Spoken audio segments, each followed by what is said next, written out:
નમસ્કાર વિદ્યાર્થી મિત્રો। હવે ગયા લેક્ચરની અંદર આપણે ઓમના નિયમની વાત કરી હતી। ઓમના નિયમના સદિશ સ્વરૂપની પણ આપણે વાત કરી। હવે આ લેક્ચરની અંદર આપણે ઓમના નિયમની મર્યાદાની વાત કરીશું। ઓમના નિયમની મર્યાદા જે છે એ પણ પ્રશ્ન તમને 2 માર્કમાં પૂછી શકે છે, એટલે એમાં પણ કેટલું લખવું એ ખાસ ધ્યાન રાખજો અને સમજી લેજો। તો 3 મર્યાદા છે અને એમાં 3 આપણે આલેખ દોરવાના છે। સૌપ્રથમ પહેલા યાદ કરી લઈએ કે ઓમના નિયમ માટે V અને I નો સંબંધ જે છે કેવો હોય? સુરેખ હોય, બરાબર।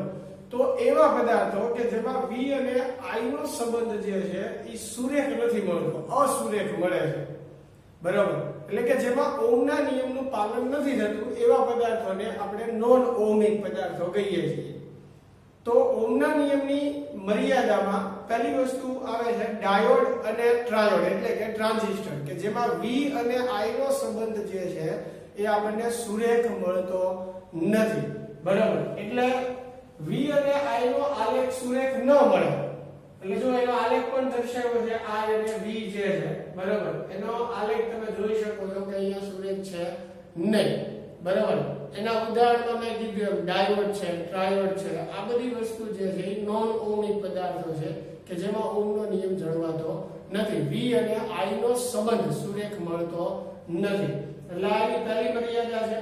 એવી જ રીતે બીજી મર્યાદાની આપણે વાત કરીએ તો V ના કોઈ ચોક્કસ મૂલ્ય માટે પ્રવાહ I હોય તો V નું મૂલ્ય અચળ રાખી તેની દિશા ઉલટાવતા સમાન મૂલ્ય ધરાવતો પરંતુ વિરુદ્ધ દિશામાં પ્રવાહ મળતો નથી। ધારો કે કોઈ પદાર્થના 2 છેડા વચ્ચે આપણે બેટરી જોડેલી છે અને V ના જુદા જુદા મૂલ્ય માટે આપણે I નોંધતા જઈએ, બરાબર।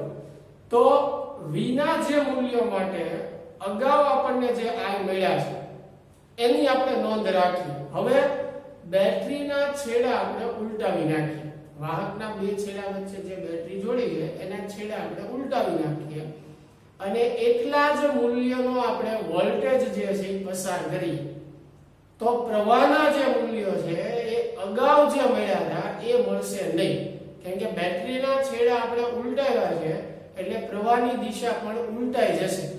તો શરૂઆતમાં જે V ના મૂલ્ય માટે I મળ્યું હતું એ જ V ના મૂલ્ય માટે હવે વિરુદ્ધ દિશાનો I જે છે મળતો નથી, એટલે આ બીજી મર્યાદા છે, બરોબર। એમાં પણ ડાયોડ છે, ટનલ ડાયોડ છે, બરોબર, એના ઉદાહરણ આપી શકાય। જો આ V અને I જે છે આ શરૂઆતમાં આપણે જે વાત કરીએ, બરોબર, કે V અને I ના મૂલ્ય આપણે નોંધીએ। હવે V ની દિશા આપણે બદલાવીએ, એટલે કે વોલ્ટેજની દિશા બદલાવીએ, બેટરીના છેડા ઉલટાવી નાખીએ એટલે પ્રવાહ પણ બદલાઈ જશે। એટલે એ સ્થિતિનો આલેખ આપણે નીચેની બાજુ દર્શાવીએ, બરાબર। તો એ સ્થિતિમાં આલેખ જે છે જો પહેલા જેવો નથી મળતો, એટલે કે શરૂઆતમાં V ના મૂલ્યો માટે જે I ના મૂલ્યો મળ્યા હતા એ હવે મળતા નથી, એટલે કે એ સંબંધ આમાં જળવાતો નથી।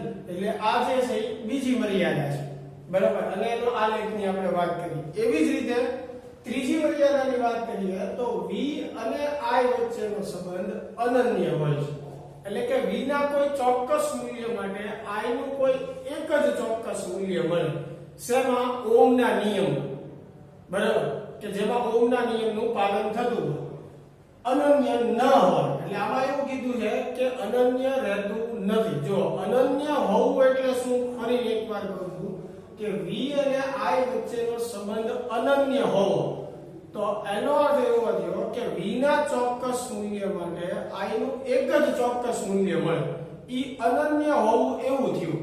પણ અનન્ય ન હોવું એટલે, બરાબર, તો કે કોઈ ચોક્કસ મૂલ્ય ન મળવું, એક કરતા વધારે મૂલ્ય મળવું, હે। એટલે અનન્ય ન હોય એટલે કે સમાન પ્રવાહ I માટે V નું એક કરતા વધારે મૂલ્ય મળે, એટલે કોઈ એક ચોક્કસ પ્રવાહના મૂલ્ય માટે V ના એક કરતા વધારે મૂલ્ય મળતા હોય, બરાબર, બરાબર। જેનું ઉદાહરણ છે ગેલિયમ આર્સેનાઇડ।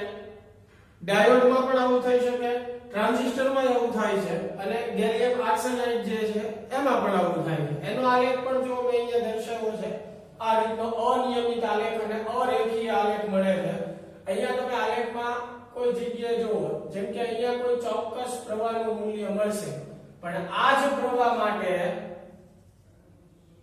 અહીંયા જો આપણે ધ્યાન દોરીએ તો v ના બે મૂલ્યો મળે છે. જો પ્રવાહનું મૂલ્ય એક જ છે, પણ v ના બે અલગ અલગ મૂલ્યો મળે છે. એટલે આમાં v અને i નો સંબંધ અનન્ય રહેતો નથી.